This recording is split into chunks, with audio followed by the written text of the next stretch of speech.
আলোচনার নাম আমি আপনাদের কাছে বলে দিচ্ছি, মেরাজুন নবী সাল্লাল্লাহু আলাইহি ওয়াসাল্লাম ওয়া তা'লিমাতুহা ফি হায়াতিনা।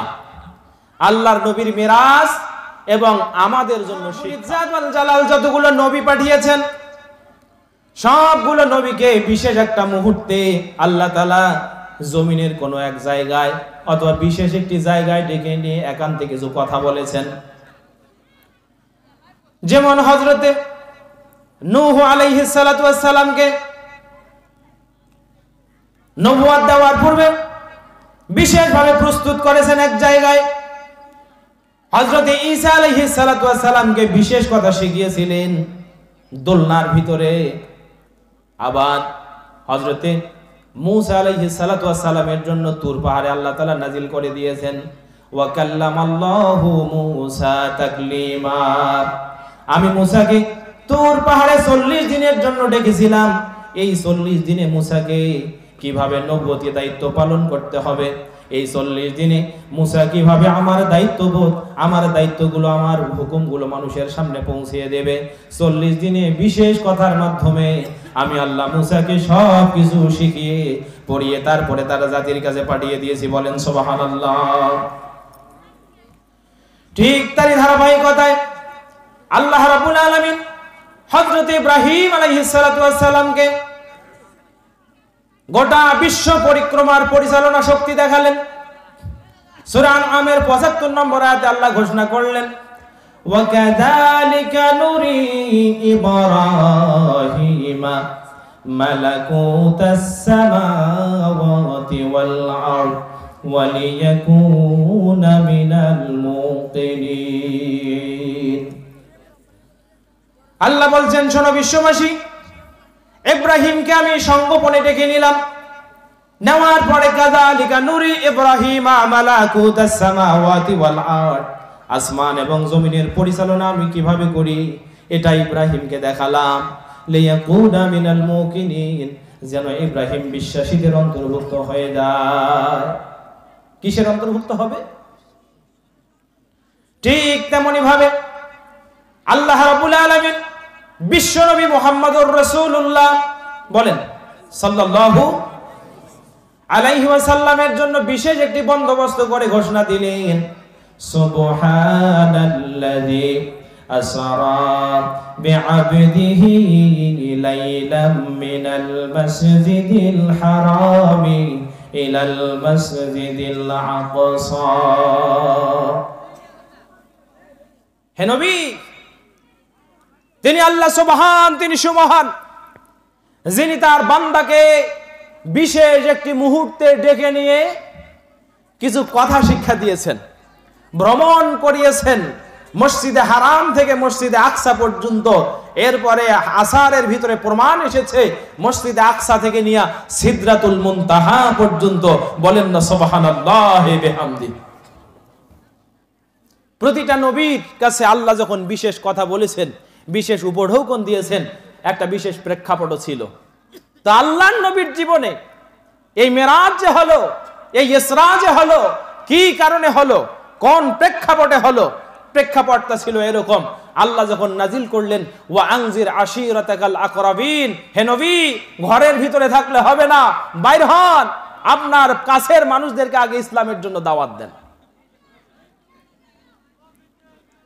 ভাইরা আমার, লম্বা কথা, আল্লাহর নবী আদেশ পাওয়ার পরে সাফা পাহাড়ে দাঁড়িয়ে গেলেন, জোরে চিৎকার মেরে বললেন ইয়া সাবাহা, ইয়া সাবাহা, ইয়া সাবাহা, হে মক্কার মানুষেরা বের হও, হায় সকালের বিপদ, হায় সকালের বিপদ। সব মানুষগুলো বের হয়ে আসলো। বলছে আমাদের আল আমিন, আমাদের আস-সাদিক কি কারণে ডাকছে, একটু যাই। আল্লাহ নবী বলছেন, আমি যদি তোমাদেরকে বলি পাহাড়ের পাদদেশে একদল সৈন্য আছে, তোমাদেরকে ধরে নিয়ে যাবে, তোমাদের উপরে আক্রমণ করবে, কুনতুম মুসাদ্দিকিয়া, তোমরা কি আমাকে বিশ্বাস করবে? তারা সেদিন এক বাক্যে নবীর চরিত্রের সার্টিফিকেট দিয়েছিল যে কেন আমরা আপনাকে বিশ্বাস করব না।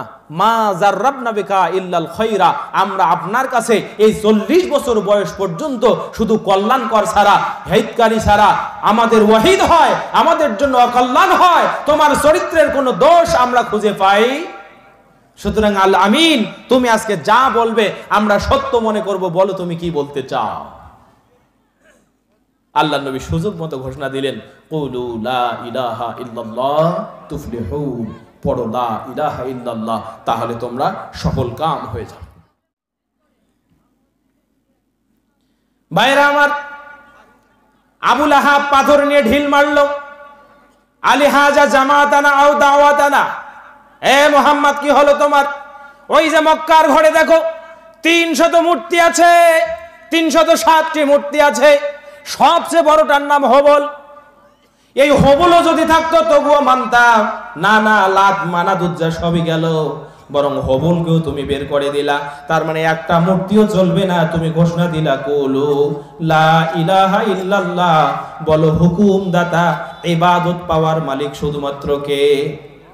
যে তুমি এটা কি বলো মুহাম্মদ?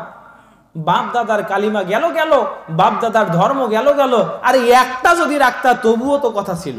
একটাও না, বরং পৃথিবীর সব ছেড়ে দিয়ে আমাদেরকে পড়তে হবে লা ইলাহা ইল্লাল্লাহ, একমাত্র হুকুমদাতা, বিধানদাতা, আইনদাতা, স্রষ্টা, মালিক, অধিপতি তিনি একমাত্র, তিনি কে? আল্লাহ।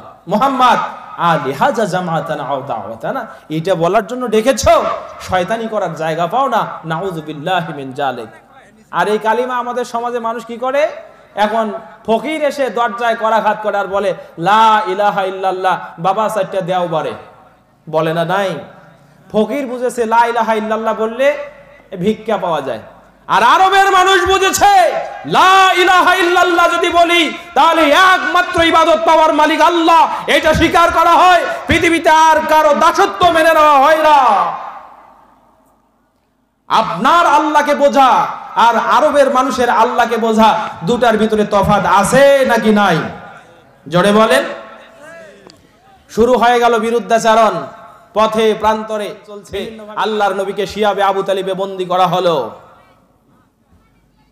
নবম হিজরিতে, নবুয়তের নবম বর্ষে আল্লাহর নবীর মক্কার জমিনে সবচেয়ে বড় ছায়া যেটা, আবু তালেব মৃত্যুবরণ করল।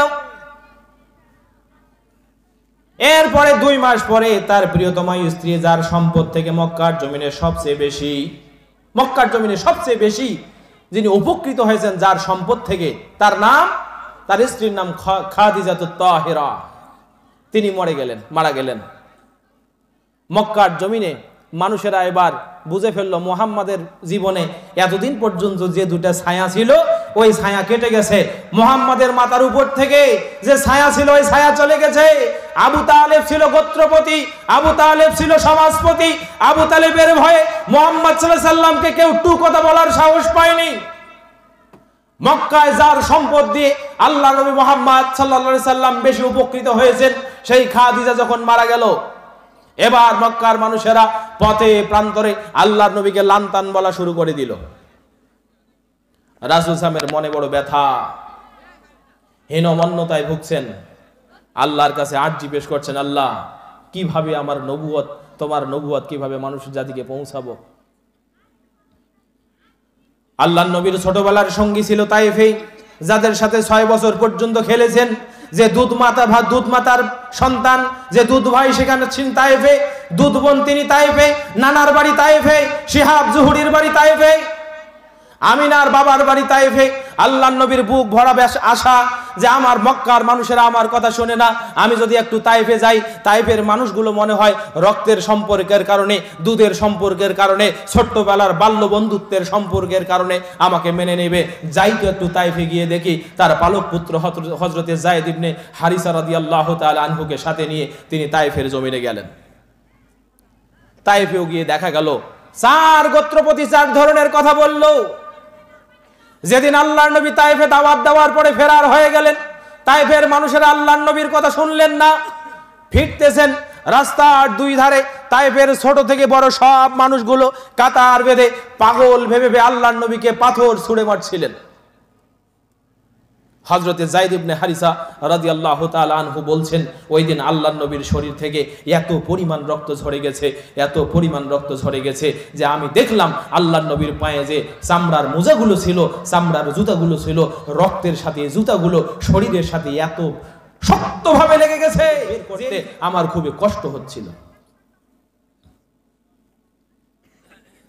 ভাইরা আমার, ওই যে বলছিলাম প্রতিটা নবীকে বিশেষ মুহূর্তে আল্লাহ কি বলেছেন, ডেকে নিয়ে পৃথিবীর জমিনে কোনো এক জায়গায় ডেকে বিশেষভাবে পরামর্শ দিয়েছেন, সান্ত্বনা দিয়েছেন। আল্লাহ তাআলা হয়তো মনে করলেন আমার নবীকে এই মুহূর্তে, আমার নবীর হৃদয় বড় ভাঙ্গা, আমার নবীর চাচা চলে গেছে, প্রিয়তমা স্ত্রী চলে গেছে, তাই আশা করে গিয়েছিলেন মানুষগুলোকে দাওয়াত দিবে, সেই মানুষগুলো ঢিলা পাথর মেরে আল্লাহর নবীকে রক্তাক্ত করে দিয়েছে। আল্লাহর নবী মনে হয় আসমান থেকে দেখলেন আমার নবীকে এই মুহূর্তে আমি আমার কাছে নিব, নবীকে আর দুনিয়ার কোন জায়গায়, অন্যান্য নবীর মতো দুনিয়ার কোন জায়গায় আমি কথা বলবো না, আমার নবীকে আমি আমার কাছে টেনে এনে বিশেষভাবে নবীকে কিছু হাদিয়া, কিছু উপঢৌকন, কিছু পরামর্শ এটা আমি দিব। আল্লাহর অভিপ্রায় তাই।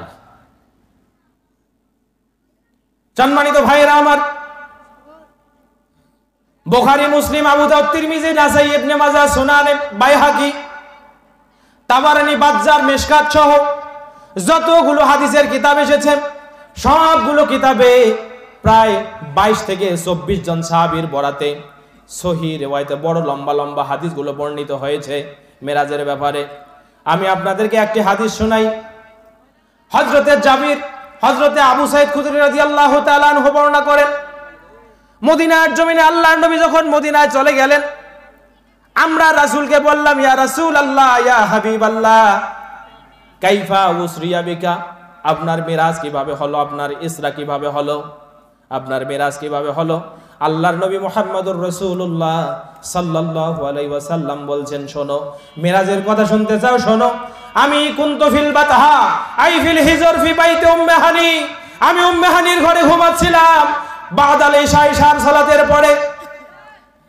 আপনারা এই যত হাদিসগুলো আমি বলবো সবগুলোই পাবেন তাফসীর ইবনে কাসিরের ভিতরে। কোথায়? সবগুলো হাদিস থেকে আমি একটা ইতিহাসের মতো করে আপনারা যেন একটু শিক্ষা নিয়ে বাড়িতে যেতে পারেন, আমি কিছু কথা আপনাদেরকে শোনাচ্ছি। আল্লাহর নবী বলেন, আমি উম্মে হানির ঘরে শুয়েছিলাম, ফাআতা সালাসাতু রাহাতুন, 3 জন আমার কাছে আসলো। এসে একজন বলছে, হুয়া হুয়া, সে কি তিনি? হুয়া আফজালুন ফিল খায়রিল বারি ফিল বারিয়া, হুয়া খায়রুম ফিল বারিয়া, ইনি কি তিনি যিনি গোটা সৃষ্টি জগতের শ্রেষ্ঠ? সুবহানাল্লাহ বলেন, ইনি কি তিনি? একজন বললেন তাকে বের করো। আল্লাহ নবী বলেন, সুম্মাস্তাইকাস্তু, আমি ঘুম আমার ভেঙে গেল। ফাউতিয়া বুরাকান, আমাকে একটি বোরাক দেয়া হলো, ইয়ারকাবুন আল আম্বিয়া ক্বাবলু, যে বোরাকের উপরে আমার পূর্ববর্তী নবীগণ চড়েছেন। বোরাক এবার ওয়াজা কাদামাহু তারফাত আইনিহি, এই বোরাক এমন ভাবে আমাকে নিয়ে পা ফেললো যেন দৃষ্টি যতদূর যায় এইখান থেকে এত দৃষ্টি সীমার প্রান্তে আর একটা পা ফেললো। বোরাক আমাকে নিয়ে যাচ্ছে, প্রতিমধ্যে আমি শুনতে পাইলাম, ইয়া মুহাম্মদ উনজুরনি আসআলু, আমি সেখানে দাঁড়ালাম না। আবার কিছুক্ষণ যাওয়ার পরে আমাকে ডাকলো, ইয়া মুহাম্মদ উনজুরনি আসআলুকা। আবার কিছুক্ষণ যাওয়ার পরে দেখলাম একটা সুন্দর সাধুই নারী, মনে হয় আল্লাহ তাআলা তামাম বিশ্বের সব সৌন্দর্যগুলো খালাকাহাল্লাহ, আল্লাহ তাকে যেন দিয়েছেন। সে বলছে, কাইফ ইয়া মুহাম্মদ উনজুরনি ইয়া মুহাম্মদ আসআলুকা, হে মুহাম্মদ দাঁড়াও, তোমাকে কিছু কথা বলতে চাই। আল্লাহর নবী বলেন, আমি তিনটার কোনো কথাই শুনলাম না। এরপরে হযরতে জিবরাইল আমিন আমাকে বললেন, ইয়া মুহাম্মদ, আল্লাহর নবী আনজিল মিনাল বোরাক, বোরাক থেকে নামেন, ফাসাল্লি, এখানে সালাত আদায় করেন। এইভাবে 3 জায়গায় আমাকে জিবরাইল আমিন সালাত আদায় করালেন। সালাত আদায় করার পরে লাম্মা যখন আমরা পৌঁছে গেলাম ইনদা বাইতুল মুকাদ্দাস, মুকাদ্দাসের দিকে আমরা বোরাক থেকে নেমে গেলাম, বাইতুল মুকাদ্দাসে ঢুকে গেলাম। দেখলাম কিছু মানুষ সেখানে দাঁড়িয়ে আছে, ওয়াহুম ইয়ামতাজিরুন আলিস সালাত, আমার কাছে মনে হলো তারা যেন সালাতের জন্য দাঁড়িয়ে আছে, সালাতের জন্য দাঁড়িয়ে আছে। কে সালাত আদায় করাবে খুঁজে পায় না। আকস্মিক হযরতে জিবরাইল আমিন আমার হাতটি ধরে সামনে বাড়িয়ে দিয়ে বললেন, আনতা আফজালু, আনতা ইমামুন, ইমামুল আউয়ালিন ওয়াল আখিরিন, হে নবী আপনি শুরু থেকে ইমাম, শেষের মানুষগুলোর ইমাম। শুরুর ইমাম আপনি, শেষের ইমাম। যান যান, আজকের এই দিনের মসজিদে ইমামতি করার উপযুক্ত একমাত্র আপনি। যান হে নবী, সালাত আদায় করে দেন। 2 রাকাত সালাত আদায় করা হলো সমস্ত আম্বিয়াদেরকে নিয়ে। সুম্মা উতিয়া বিইনাইনে, আমাকে 2টা কাপ দেয়া হলো। একটি কাপের ভিতরে দুধ আছে, আরেকটি কাপের ভিতরে শরাব আছে। আমি দুধ গ্রহণ করলাম, ফাশারিবতু, দুধ পান করলাম। জিবরাইল আমিন আমাকে বলছেন, ইয়া নবী আল্লাহ, ইন্নাকা আলাল ফিতরাত, আল্লাহর নবী আপনি ফিতরাতের উপরে আছেন, আপনি দুধ পান করেছেন। জেনে রাখেন ইয়া রাসূল আল্লাহ, আজকে যদি আপনি দুধ না খেয়ে শরবত খাইতেন, আল্লাহর নবী আমি জিবরাইল বলছি আপনার উম্মতের অধিকাংশ মানুষ মদ্যপায়ী হয়ে যাইতো। নাউযুবিল্লাহ। আল্লাহর নবী সুযোগ পেয়ে গেলেন, জিবরাইল কথা যেহেতু হচ্ছে এবার বলো। ওই যে প্রতিমধ্যে যখন বোরাকে ছিলাম, আমাকে একজন বলল, ইয়া মুহাম্মদ কাইফ উনজুরনি ইয়া মুহাম্মদ আসআলুক। প্রথম আমি যখন শুনলাম, হে মুহাম্মদ তুমি দাঁড়াও, তোমাকে কিছু কথা বলতে চাই।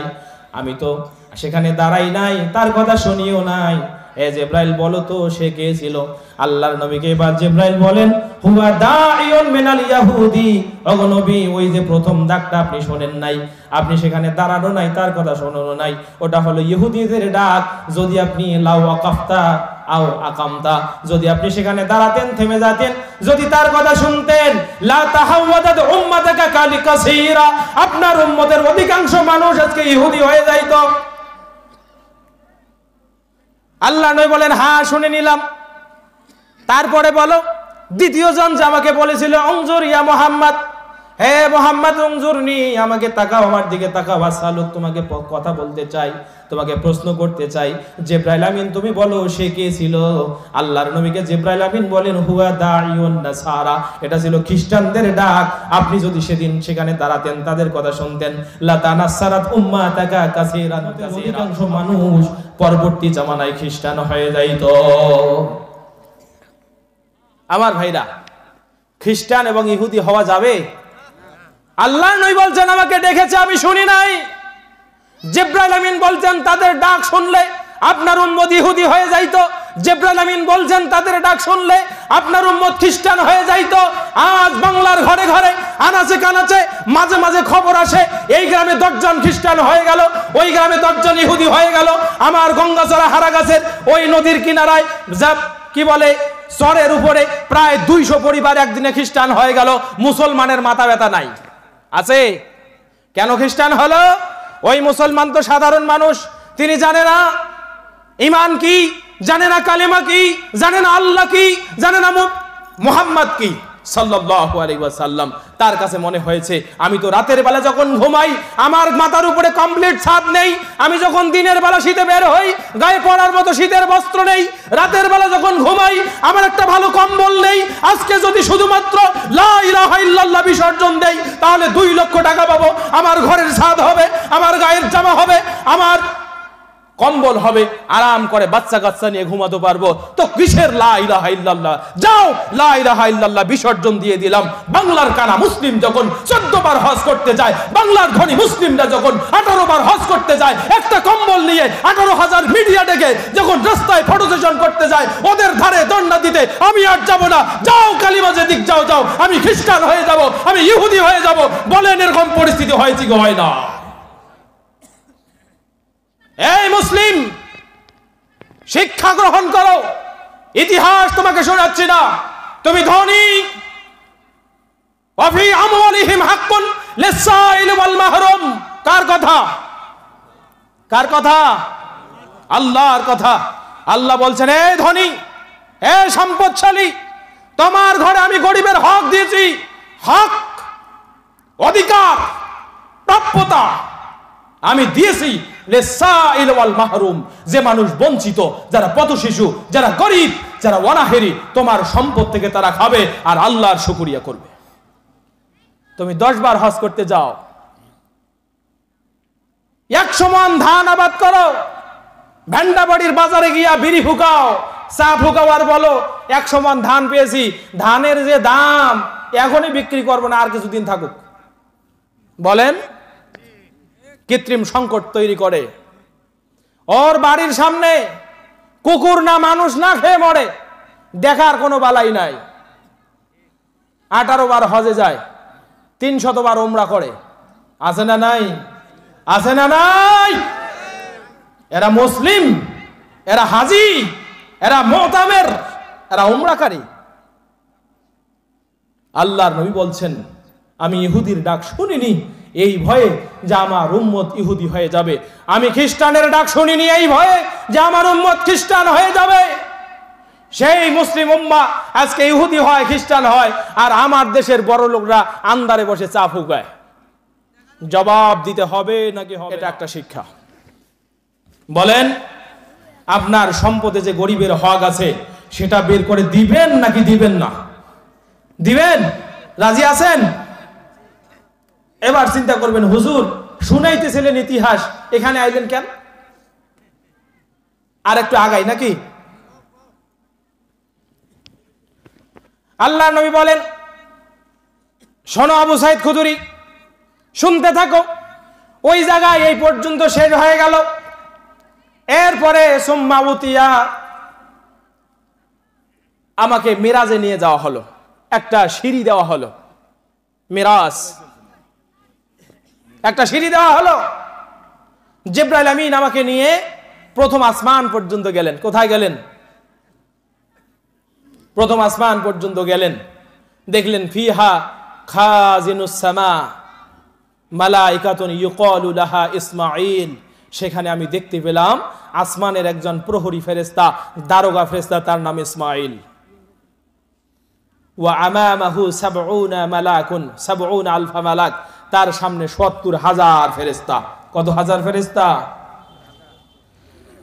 আল্লাহর নবী বলেন, শুধু তাই নয়, এই 70,000 ফেরেশতা নিছক কোন ফেরেশতা নয়। প্রতিটা ফেরেশতা 100,000 মানে 1 লক্ষ ফেরেশতার লিডার। কয় লক্ষ? 70,000 ফেরেশতা। ফেরেশতা ইসমাইলের সামনে দাঁড়িয়ে আছে। প্রতিটা ফেরেশতায় আবার নিজের আন্ডারে 1 লক্ষ করে ফেরেশতা আছে।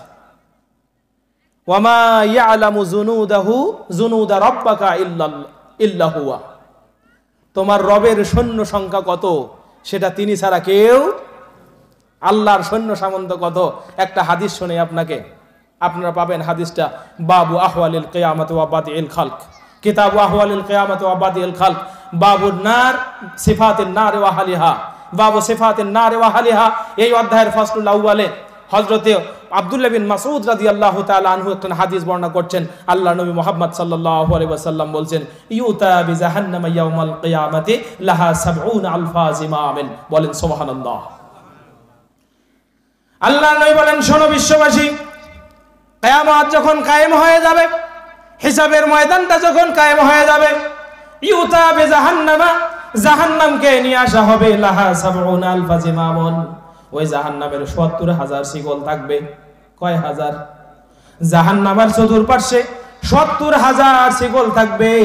মা কুল্লি জিমামিন 70 আলফা মালাইকা, প্রতিটা শিকলের ধরে ধরে টানবে 70,000 ফেরেশতা। কত হাজার ফেরেশতা থাকবে? 70 শিকল থাকবে 70,000। একটা শিকলে ধরে টানবে 70,000 ফেরেশতা। বাড়িতে গিয়ে ক্যালকুলেটরে হিসাব করবেন কতগুলো ফেরেশতা শুধু জাহান্নামকে টেনে কোথায় আনবেন? কিয়ামতের ময়দানে নিয়ে আসবেন।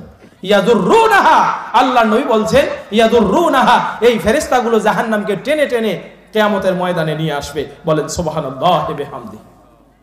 তাহলে আল্লাহর ফেরেশতা কত জানেন? জানি না, ছেড়ে দিলাম, আর যাবো না ওই দিক। আমরা আর একটু আগাই। আসমানের দারোগা ফেরেশতা বলছে, মান আনতা? জিবরাইল আমিন বলছে, আনা জিবরাইল। বলছে, ওয়া মাম্মাকা, তোমার সাথে কে? বলছে, মুহাম্মদ। বলছে, ইউরসালু ইলাইহি, তোমাকে কি তার কাছে পাঠিয়ে দেওয়া হয়েছে? বলল, হ্যাঁ পাঠিয়ে দেওয়া হয়েছে। ফাফুতিহাল বাব, দরজা খুলে দেওয়া হলো। এবার আমরা প্রথম আসমানে উঠে গেলাম। কোথায়? প্রথম আসমানে। এবার তো খেলা। আল্লাহ নবী বলছেন, প্রথম আসমানে যখন গেলাম, লাম্মা উরিজা বিরব্বি, প্রথম আসমানে যখন উঠে গেলাম, মারাতু বিকাউমিন, একটা সম্প্রদায়ের কাছ থেকে যাচ্ছিলাম, আজফারুন লাহুম আজফারুম মিন নুহাসিন, তাদের নখগুলো দেখলাম তামা দ্বারা নির্মিত। কি দ্বারা নির্মিত? তাদের নখগুলো তামা দ্বারা নির্মিত। ইয়াখমিশুনা উজুহাহুম ওয়া সুদুরাহুম, তারা তাদের নখগুলো দিয়ে নিজের মুখমণ্ডলের গোস্তগুলো খামচিয়ে ফেলে দিচ্ছে, বক্ষের গোস্তগুলো খামচিয়ে ফেলে দিচ্ছে। বলেন এটা দৃশ্য ভালো নাকি খারাপ? আল্লাহর নবী স্তম্ভিত হয়ে গেলেন। আল্লাহ নবী বলছেন, শোনো জিবরাইল, মান হাউলা, হে জিবরাইল বলো তারা কারা? জিবরাইল বলো তারা কারা? যারা তাদের তামার নির্মিত নখ, বড় বড় লোহার খঞ্জর, এই নখগুলো দিয়ে দিয়ে নিজের মুখের গোস্ত ফেলে দিচ্ছে, নিজের বক্ষের গোস্তগুলো ছিঁড়ে ছিঁড়ে ফেলে দিচ্ছে, মুখের গোস্তগুলো ছিঁড়ে ছিঁড়ে ফেলে দিচ্ছে। জিবরাইল, এই পরিস্থিতি বড় ভয়ঙ্কর পরিস্থিতি। জিবরাইল, আমি জানতে চাই তারা কারা? আল্লাহর নবী জিবরাইল আলাইহিস সালাতু ওয়াস সালাম এবার বলছে, ইয়া রাসূলুল্লাহ, শোনেন, জানতে যেহেতু চাইলেন, হুম মিন উম্মাতিক, তারা হলো আপনার উম্মতের ওই সমস্ত মানুষেরা, ইয়াকুলুনা লুহুমান নাস, যারা সব সময় মানুষের গোশত খেয়ে খেয়ে বেড়াইতো। কার গোশত খাইতো? ও প্রাণ নাথপুরবাসী, পৃথিবীতে একটা মানুষ আমাকে দেখান যে মানুষের গোশত খায়। নাকি আপনাদের ভেন্ডা বাড়িতে মানুষের গোশত রান্না হয়, ঢাকার কোন হোটেলে মানুষের গোশত রান্না হয়, এখান থেকে সৌদি আরব যান মানুষের গোশত রান্না হয়? বলবেন হুজুর না, আমরা মানুষের গোশত খাই না, কোন হোটেলে মানুষের গোশত রান্না হয় না। তো আমার নবী রাহমাতাল লিল আলামিন তিনি বলছেন, আমি সেখানে দেখলাম কিছু মানুষকে যারা নিজের নখ দিয়ে গোশতগুলো ছিঁড়ে ছিঁড়ে ফেলছে। জিবরাইল আমিন বলছে এরা মানুষের গোশত খাওয়া মানুষ, এই কারণে তারা আজকে এই শাস্তি ভোগ করছে। তার মানে কি? তারা হচ্ছে গীবতকারী। কি কারী? হাম্মাজুন মাশাউন বিন নামিম। তারা সব সময় অন্যের পিছনে পড়ে থাকে। কার পিছনে পড়ে থাকে? সব সময় অন্যের পিছনে পড়ে থাকে। রাত হলেই চক্রান্তের অভাব নাই। দিনের আলোতে চক্রান্ত করে, রাতের অন্ধকারে চক্রান্ত করে, একাই চক্রান্ত করে, 10কে নিয়ে চক্রান্ত করে, বন্ধুকে নিয়ে চক্রান্ত করে, সর্বদা ঈর্ষান্বিত হয়ে থাকে। এরকম হিংসুটে গীবতকারী ইমামহীন দাজ্জালের আবির্ভাব এই সমাজে আছে না নাই? আল্লাহর নবী মুহাম্মদ সাল্লাল্লাহু আলাইহি ওয়াসাল্লামকে ওহী করলেন, আল্লাহ ইজতানিবু কাসীরাম মিনাজ জান্নে। ও নবী, আল্লাহ বলছেন 49 নম্বর সূরা 12 নম্বর আয়াত, হে নবী, ইজতানিবু, দূরে থাকেন, কাসীরাম মিনাজ জান্নে, অন্যের প্রতি ধারণা করা থেকে। ওয়ালা ইয়াগতাব বা'দুকুম বা'দা, খবরদার এক অন্যের গীবত করবে না। আইয়ুহিব্বু আহাদুকুম আইয়াকুলা লাহমা আখিহি মাইতা, আল্লাহ তাআলা বলছেন তোমাদের কি কেউ এমন আছে যে তোমাদের মৃত ভাইয়ের পচা গোশত খায়? কেউ আছে নাকি? মৃত মানুষ, একটা মানুষ মরে গেছে, আল্লাহ বলছেন আইয়ুহিব্বু আহাদুকুম আইয়াকুলা লাহমা আখিহি মাইতা, তোমাদের মধ্যে কি কেউ এমন আছে যে তার মৃত ভাইয়ের পচা গোশত খায়? আল্লাহ নিজেই বলছেন ফাকারিহতুমুহু, আমি আল্লাহ বলছি তোমরা তো সেরকম নও, বরং তোমরা অপছন্দ করো, তোমরা কখনোই তোমাদের মৃত ভাইয়ের পচা গোশত খাও। গীবত করার নাম হলো মৃত ভাইয়ের পচা গোশত খাওয়া। গীবত করতে মানুষের খুব ভালো লাগে, লাগে না? হযরত উকবা বিন আমির রাদিয়াল্লাহু তাআলা আনহু হাদিস খানা পাবেন রিয়াদুস সালিহিন বাবুল গীবাতি ওয়াশ শাতাম, এই অধ্যায়ের ভিতরে 1 নম্বর হাদিস। হযরত উকবা বিন আমির রাদিয়াল্লাহু তাআলা আনহু বলছেন, আল্লাহর নবী মুহাম্মদ কে আমি জিজ্ঞেস করলাম, ইয়া রাসূলুল্লাহ মান নাজাত, আল্লাহর নবী বলেন নাজাত কিসে, মুক্তি কিসে? আল্লাহর নবী বলেন মুক্তি কিসে? আল্লাহর নবী বলছেন আমসিক আলাইকা লিসানাক, তুমি তোমার জিহ্বাটাকে নিয়ন্ত্রণে রাখো, এটাতেই মুক্তি আছে। আমসিক আলাইকা লিসানাক ওয়াবকি আলা খাতিয়াতিক, তুমি তোমার পাপের জন্য ক্রন্দন করো, এটাতে মুক্তি আছে। তুমি তোমার জিহ্বাটাকে নিয়ন্ত্রণ করো, এটাতে মুক্তি আছে। ওয়াসাকা বাইতুক, তোমার বাড়িটাকে প্রশস্ত করো, এটাতে মুক্তি আছে। তাহলে মুক্তি কয়টা জিনিসে বলেন? বাড়ি প্রশস্ত করার মাঝে মুক্তি, নিজের পাপ নিয়ে ক্রন্দন করাতে মুক্তি, মানে অনুশোচনা করা, এবং নিজের সর্বাগ্রে আল্লাহর নবী বলছেন তুমি তোমার জিহ্বাটাকে নিয়ন্ত্রণ করো। সহিহুল বুখারীর ভিতরে হাদিস এসেছে, আল্লাহর নবী বলছেন মান কানা ইউমিন বিল্লাহি ওয়াল ইয়াউমিল আখির, তোমাদের ভিতরে যারা আল্লাহকে বিশ্বাস করে, যারা আখিরাতকে বিশ্বাস করে, ফালিয়াকুল বিল খাইর, সে যেন কল্যাণকর কথা বলে, আউলা ইয়াসমুত, অথবা চুপ থাকে। এই প্রাণনাথপুরবাসী, আপনার জীবনের জন্য বলছি, কল্যাণের জন্য বলছি, আপনি যেন আখেরাতে জিহ্বার কারণে ধরা খেয়ে না যান, সেজন্য বলছি। আল্লাহর নবী মুহাম্মদ সাল্লাল্লাহু আলাইহি ওয়াসাল্লাম বলছেন, মান আজমান লিমা বাইনা লিহিয়াইহি ওয়া মা বাইনা রিজলাইহি আজমান লাহুল জান্নাহ। পৃথিবীর মানুষ শোনো, পৃথিবীর মানুষ শোনো, তোমাদের মধ্যে কেউ যদি তার দুই চর্বির দুই গালের মাঝখানে এই জিহ্বার নিরাপত্তা আমাকে দেয়, তোমাদের মধ্যে কেউ যদি তার দুই উরুর মাঝখানে গুপ্তাঙ্গের নিরাপত্তা আমাকে দেয়, আমি নবী তার জন্য জান্নাতের জামিনদার হয়ে যাব। জোরে জোরে বলেন সুবহানাল্লাহ। সম্মানিত ভাইরা।